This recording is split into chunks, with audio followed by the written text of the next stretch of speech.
Proyek penyelenggaraan Formula E di Jakarta kembali mencuat sejak awal pekan ini. Sebelum adanya pernyataan pembohongan publik dari fraksi PD Perjuangan DPRD DKI, KPK memanggil Ketua DPRD DKI untuk diperiksa. Ketua DPRD DKI Jakarta Prasetyo Edi Marsudi diperiksa penyidik KPK Selasa kemarin. Pemeriksaan sekitar 7 jam dilakukan terkait komitmen fee penyelenggaraan Formula E.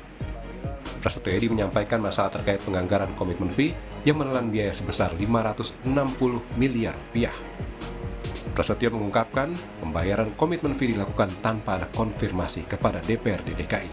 Jadi ada anggaran yang sebelum menjadi perda APBD itu sudah ijon kepada Bank DKI senilai 180 miliar. Nah itu yang dipertanyakan di sekitar itu mekanismenya aja. Maaf, selain yang Anda katakan bahwa ada semacam model ijon dalam di peraturan perundang-undangan setelah menjadi perda APBD baru itu bisa dilakukan. Ini kan nggak tanpa konfirmasi kita, dia langsung berbuat sendiri karena saya juga tidak diberitahu oleh Pak Gubernur dan dia membuat komitmen yang pertama itu. Persoalan Formula E ini juga membuat Badan Kehormatan DPRD DKI memanggil Prasetyo. Pemanggilan terkait dengan sikap 7 fraksi yang menolak hak interpelasi Formula E karena Prasetyo Edi dianggap menyelipkan agenda hak interpelasi dalam rapat Badan Musyawarah. Bukan Pak, saya yang klarifikasi saja, itu yang dipermasalahkan teman-teman yang lain. Pertanyaan itu kemudian apa yang menjawab dari diskresi bahasa Bapak nanti kita akan putuskan dan diskusikan dengan PKS. Di tengah polemik, ajang balap Formula E dijadwalkan berlangsung pada 4 Juni mendatang dengan lintasan di kawasan Ancol, Jakarta Utara. Tim Liputan Kompas TV. Fraksi PDI Perjuangan menyebut Pemprov DKI Jakarta telah melakukan pembohongan publik karena menggunakan APBD untuk penyelenggaraan Formula E. Lalu apa dasar pernyataan PDIP soal pembohongan publik penyelenggaraan Formula E? Kita akan bahas langsung dengan dua anggota DPRD DKI Jakarta. Dari fraksi PDI Perjuangan ada Gilbert Simanjuntak dan fraksi Partai Keadilan Sejahtera ada Taufik Zulkifli. Selamat sore Pak Gilbert dan Pak Taufik. Selamat sore Mbak Priska, selamat sore Pak Taufik. Pak Gilbert, apa kabar? Sore, semoga sehat selalu ya Bapak-Bapak. Saya ke Pak Gilbert dulu. Jadi pernyataan pembohongan publik ini kenapa tiba-tiba muncul, Pak Gilbert? Tentu ada dasarnya kenapa dinyatakan demikian. Karena selama ini selalu timbul pernyataan dari pihak eksekutif yang mengatakan bahwa tidak ada dana APBD yang terpakai. Padahal dikucurkan di 2019 selama kita baru masuk itu, yang pertama pembayaran itu di tanggal 23 Desember kalau tidak salah itu, dan itu belum ada persetujuan dari APBD melalui perda, masih kemudian hasil banggar langsung dibayarkan yang John 180 miliar itu APBD, kemudian dibayarkan lagi akhir tahun tanggal 31 Desember 180 miliar, dibayar lagi di 2020 pas lagi pandemi. 200 miliar, itu 11 juta pound sterling. Jadi total itu 20 tambah 11, 31 juta pound sterling yang sudah APBD. Kalau ada pernyataan yang menyerahkan itu bukan uang dari rakyat, bukan APBD, ya itu pembohongan publik. Itu yang kita harus klarifikasi.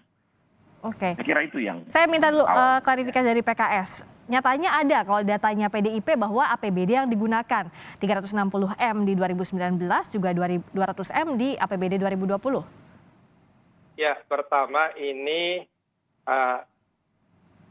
Pemda DKI yang kami lihat itu tidak pernah mengatakan tidak memakai APBD, tapi APBD dipakai ketika membayar komitmen fee, ya, pada saat itu totalnya 560M akhirnya ya. Dan kemudian sesudah kemudian pandemi, kemudian ada masalah masalah trek di Monas, kemudian masalah yang lain-lain sudah heboh gitu. Baru kemudian sesudah itu diperbaharui kontraknya dengan FAO dan lain-lain. Kemudian udah ada BPK juga turun tangan untuk melihat dan menilai. Baru kemudian dikatakan bahwa tidak lagi memakai APBD tapi B2B. Jadi sesudah itu, sudah 560, sesudah komitmen fee, maka pelaksanaan itu tidak memakai APBD, tapi B2B. Oke, jadi kalau kita dari nggak PKS lihat ada melihat masalah. bahwa APBD dipakai di komitmen fee itu tidak masalah, tapi setelahnya B2B begitu? Jadi itu bukan pembohongan publik karena Pemda tidak pernah mengatakan atau Jakpro atau panitia tidak pernah mengatakan bahwa tidak memakai APBD. Oke. Tapi memakai APBD itu ketika komitmen fee, oke, udah selesai karena itu sudah ada perdanya, sudah melalui rapat paripurna pengesahan APBD perubahan 2019. Oke, Pak Tanggal Gilbert. 22 Agustus 2019. Pak Gilbert, kalau kata Pak Taufik tidak ada yang dibohongi, kok tidak ada pembohongan publik selama ini dari Pemprov? Tentu kita memberikan surat pernyataan yang menyatakan tidak ada dana APBD yang terpakai. Kalau kata Pak Taufik tidak ada dari panitia, justru panitia juga menyatakan terbuka di TV Kompas TV waktu itu, kalau tidak salah debat, menyatakan bahwa tidak ada dana APBD yang terpakai. Jadi itu yang mesti kita klarifikasi bahwa dana APBD terpakai 500. Oke. Sebenarnya di luar itu juga masih banyak yang kemudian terpakai. Misalnya waktu ke Amerika, kemudian persiapan-persiapan lain, sudah banyak terpakai. Pun kemudian di dalam pelaksanaan pendahuluan waktu membangun Monas, tetapi itu masih dana yang ditalangi oleh Jakpro, tetapi pribadinya direksi Jakpro itu juga uang rakyat. Jadi kalau dikatakan tidak ada pernyataan ya jelas ada, makanya kemudian kita katakan ini mesti diluruskan bahwa terpakai dana APBD. Oke. Anda bayangkan berapa SD itu, berapa orang yang UMKM yang tertolong dengan 560. Jelas. Oke, kalau dari PDIP nampaknya keberatan ada APBD yang digunakan. Kalau dari PKS, Pak Taufik? Jadi ini masalah? Ini harus dibedakan dulu ya. Jadi ada dana komitmen fee, kemudian ada dana pelaksanaan. Gitu. Di awal di komitmen fee 560M totalnya memang sudah dengan keputusan bersama. Ada MOU-nya APBD perubahan 2019 itu sudah ditandatangani pada tanggal 22 Agustus 2019 antara Ketua DPRD DKI Jakarta dengan Gubernur gitu ya. Walaupun saya dengan Pak Gilbert waktu itu belum menjadi anggota DPR ya, Pak DPRD ya. Nah, sesudah itu adalah komitmen fee 560. Nah, sesudah itu memang kan ada persiapan untuk pelaksanaan. Nah, itu memang kemudian tidak boleh memakai APBD lagi, pakai B2B. B2B itu kan artinya perusahaan dengan perusahaan. Nah, artinya ya dananya dana korporasi, ya, terserah nanti seperti apa, tapi kemudian nanti harus dipertanggungjawabkan secara korporasi, bukan secara APBD. Karena APBD tidak digunakan lagi ya untuk pelaksanaan ya.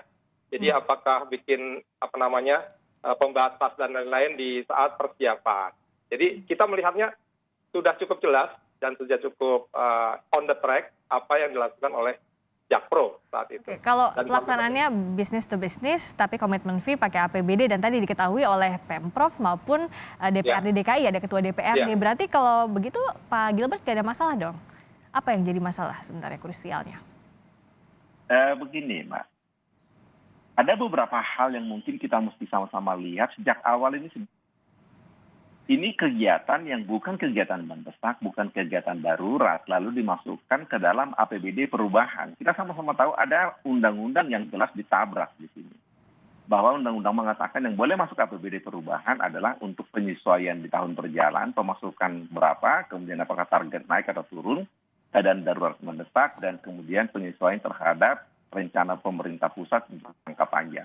Semua itu tidak terpenuhi, lalu kemudian masuklah ini dengan anggaran sekitar 2,5 tahun pelaksanaan dari mulai 2020 hingga 2023. Tetapi ini dimasukkan di APBD perubahan tanpa memenuhi kriteria, dan kemudian ini kalau kita lihat seakan-akan APBD itu waktu itu diputuskan pada saat 2 minggu menjelang anggota 2014-19 mau selesai masa jabatan, lalu diketok, kami masuk.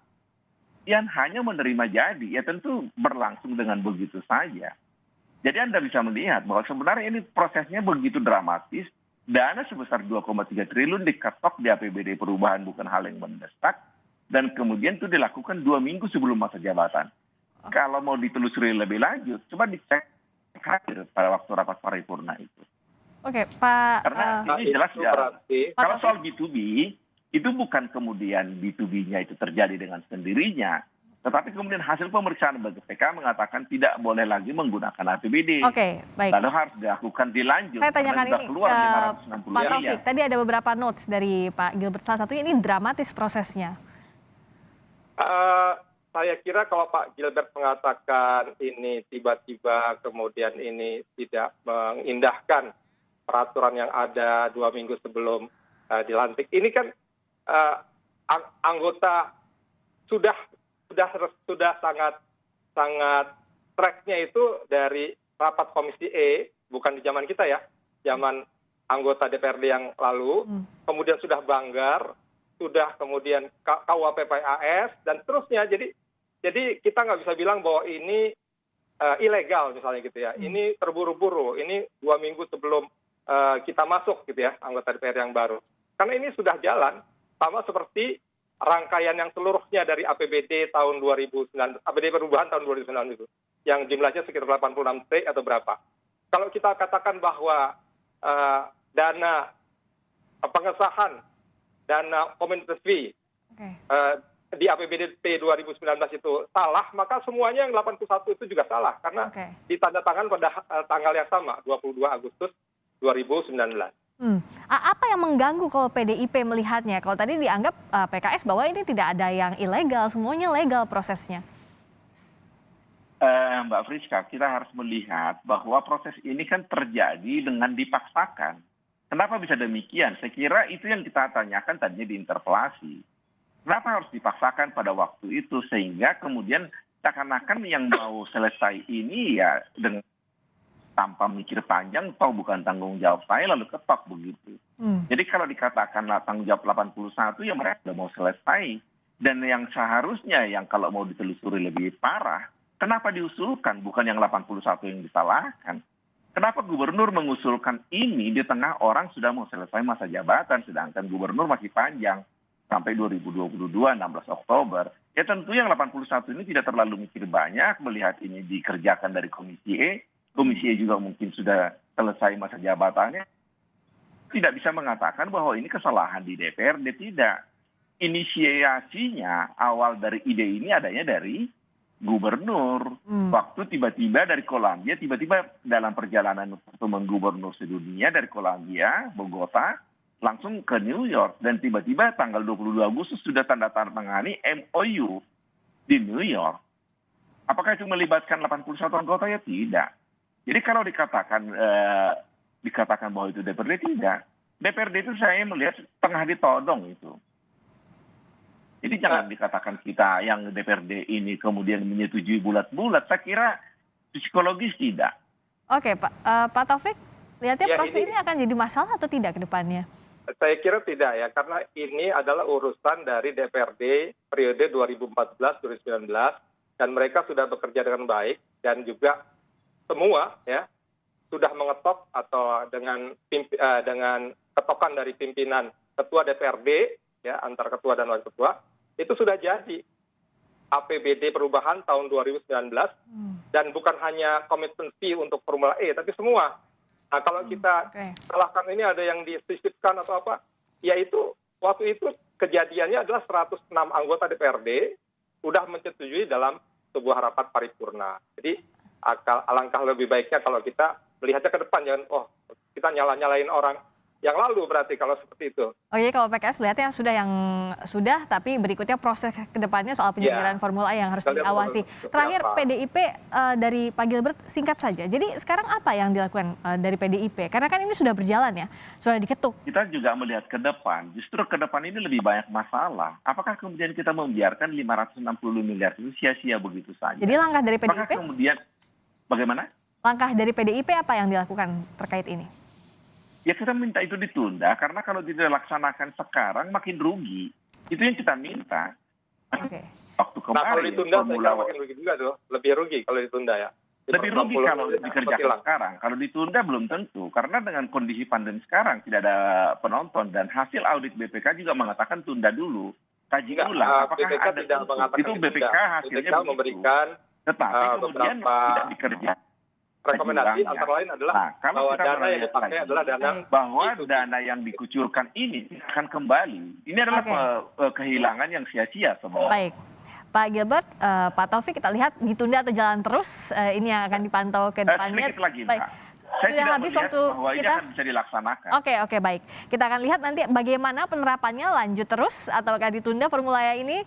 Terima kasih atas waktunya di Kompas Petang, atas diskusi sore hari ini, Pak Gilbert juga Pak Taufik, sehat selalu. Ya.